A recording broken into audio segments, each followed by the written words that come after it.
প্রিয় শিক্ষার্থী বন্ধুরা, তোমরা তোমাদের শিক্ষার সমস্ত তথ্য জানতে এবং সকল সমস্যার সমাধান জানতে এখনই জয়েন করো আমাদের ফেসবুক গ্রুপে।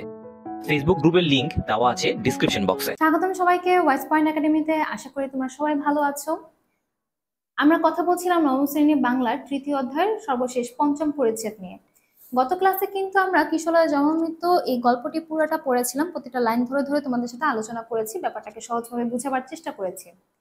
আজকে আমরা আলোচনা করব পৃষ্ঠা নম্বর ৭৪ যে প্রশ্নগুলো রয়েছে সে তার সমাধান নিয়ে। কিশলয়ের জন্ম মৃত্যুর উপর ভিত্তি করেই তোমাদের এখানে ৩টা প্রশ্ন রয়েছে।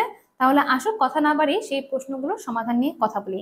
৩.৫.২ প্রথম যে প্রশ্নটা তোমাদের বইয়ে রয়েছে সেটা হচ্ছে, লেখক এই রচনার প্রকৃতির পালা বদলের কেমন ছবি এঁকেছেন। আচ্ছা, তাহলে আসলে এই প্রশ্নটা সুন্দর একটা প্রশ্ন এবং এটা সুন্দর একটা উত্তর কিভাবে গুছিয়ে লেখা যায় একটু দেখি নিই আমরা। বাংলাদেশের ৬টি ঋতু ঘুরে ফিরে আসে, ঋতুর আবর্তনে প্রকৃতিতে যে পালা বদল ঘটে, কিশলয়ের জন্ম মৃত্যু রচনায় লেখক সেই ছবি এঁকেছেন। বসন্তে গাছে গাছে নতুন পাতা গজায়, লেখক এদের নাম দিয়ে চরিত্র হিসেবে গড়ে তুলেছেন, যেমন কিশলয়, আলো, বেনু, পর্ণা, ঋষি ইত্যাদি। এরা সবাই গাছের পাতা এবং প্রকৃতির অংশ। কিশলয় মানে নতুন পাতা। বসন্তে জন্মের পর থেকে এদের জীবনে পরিবর্তন বা পালাবদল শুরু হয়। শীতের সময় এরা ঝরে পড়ে, অর্থাৎ এদের মৃত্যু ঘটে। লেখক এই রচনায় প্রকৃতির পালা বদলের এই জন্ম মৃত্যুর ছবি এঁকেছেন। এই ছিল লেখকের দৃষ্টিকোণ থেকে পালা বদলের ছবি। তারপরে যে প্রশ্নটা রয়েছে যে মানুষের জীবনের সাথে গাছের পাতার মিল কোথায়, এটাও খুব চমৎকার একটা প্রশ্ন। তাহলে দেখো এটার উত্তর কিরকম হতে পারে। পৃথিবীতে ক্ষণস্থায়ী সময় কাটানোর দিক থেকে মানুষের জীবনের সাথে গাছের পাতার মিল খুঁজে পাওয়া যায়।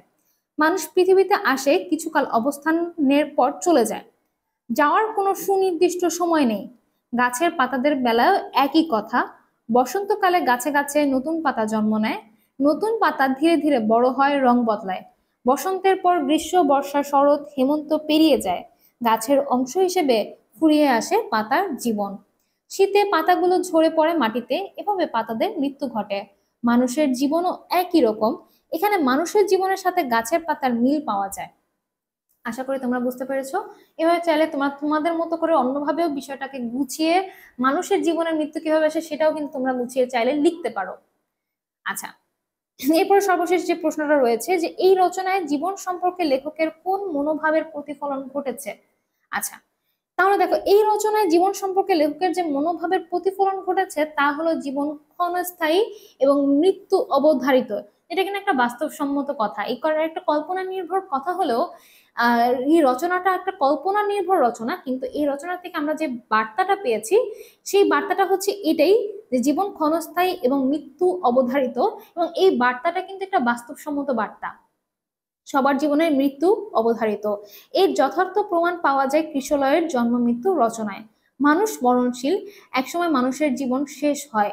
গাছের পাতার জীবনেও একই পরিণতি দেখা যায়।